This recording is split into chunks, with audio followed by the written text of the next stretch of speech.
Big pass Tamil season 9 விறுவிறுப்பாக போய் ரீசெண்டாக தான் முடிஞ்சுது. இன்னொன்று தான் திவ்யா கணேஷ் இன்டர்வியூ கொடுத்துருந்தாங்க. அதில் பல விஷயங்கள் குறித்தும் பேசியிருந்தாங்க. அதோட அவங்களுடைய காதலர் கௌதம் குறித்தும் பேசியிருக்காங்க. பிக் பாஸ் முடிஞ்சதுக்கு அப்புறமா திவ்யா இப்போ தான் பல சேனலுக்கும் இன்டர்வியூ கொடுத்துருக்காங்க. அந்த வகையில் தான் திவ்யா டைட்டில் தட்டி தூக்குனது 50 லட்சம் ரூபாயும் சொகுசு காரியம் என்றாங்க. இப்படி இருக்க சூழல தான் அவங்க வினோத் பற்றியும் பேசியிருந்தாங்க.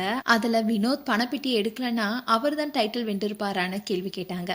அதுக்கு திவ்யா, அது உண்மைதாங்கிறது எங்களுக்குள்ளே இருக்கும்போது யாருக்குமே தெரியாது, வெளியில் வந்ததுக்கு அப்புறமா தான் தெரியும். உண்மையில் அவர் அவசரப்பட்டுட்டாரு, அவருக்கு அப்படி ஒரு தேவை இருந்ததுனால தான் பணம் எடுத்திருக்காரு. அப்படி இருந்தாலும் அவசரப்பட்டுட்டோமேனு வினோத்தே நினச்சிருப்பாருன்னு சொல்லியிருந்தாங்க. அண்ட் இதை தொடர்ந்து பார்வதி அண்ட் கமருதீனுக்கு ரெட் கார்டு கொடுத்ததை பற்றி கேள்வி கேட்கப்பட்டுச்சு. அதுக்கு திவ்யா என்ன சொன்னாங்கன்னா, பார்வதி அண்ட் கமருதீன் 2 பேருமே காருக்குள்ள சண்டை போட ஆரம்பிச்ச உடனே நான் தலையிட்டிருக்கணும். ஆனால் பிரச்சனை பெருசாகி வாக்குவாதம் முற்றி சாண்ட்ராவை வெளியில் தள்ளதுக்கு அப்புறமா தான் ஆக்ரோஷமாகவே கத்தினேன். அதுக்கப்புறமா கூட பார்வதி தன்னுடைய தவறை உணரவே இல்லை. விஜய் சேதுபதி சார் வர வரைக்குமே அவங்க 2 பேருமே டான்ஸ் பண்ணிட்டு தான் இருந்தாங்க. ஆனால் அவரே இந்த விஷயத்தை பற்றி பேசி கண்டிச்சப்போ தான் சாண்ட்ரா கிட்ட மன்னிப்பே கேட்டாங்க. பாரு மன்னிப்பை உணர்ந்து கேட்குற மாதிரியே தெரியல, ஆனால் கமருதீன் ரொம்பவே உடைஞ்சிட்டாருன்னு சொல்லியிருந்தாங்க.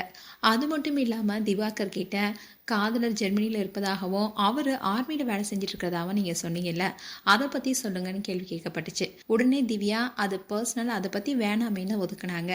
அதே சமயம் அவர் ஜெர்மனிலாம் இல்லை, நான் அவருக்காக தான் அப்படி பேசினேன்னு சொன்னாங்க. உடனே அவர், ஆனால் நாங்கள் அதை எல்லாருமே நம்பிட்டோம், சரி உண்மையிலும் அவர் இருக்காரா இல்லையான்னு கேட்டாங்க.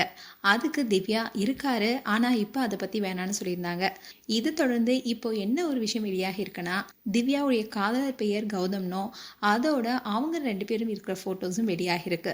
ஸோ கௌதம் குறித்து திவ்யாவுடைய ஃபேன்ஸ் எல்லாரும் பலரும் பல கேள்விகளை எழுப்பிட்டு வராங்க. அவங்கள பற்றி திவ்யா எப்போ ஓப்பனாக சொல்ல போகிறாங்க என்பதை பொறுத்திருந்து பார்க்கலாம். மேலும் திவ்யா கணேஷ் குறித்து உங்களுடைய கருத்துக்களை கமெண்ட் செக்ஷன் சொல்லுங்கள். இது போன்ற வீடியோஸை பார்க்க நியூஸ் தமிழ் கிட்ஸ் சேனலை சப்ஸ்கிரைப் பண்ணுங்கள். மறக்காமல் நோட்டிஃபிகேஷன் பட்டனை கிளிக் பண்ணுங்கள்.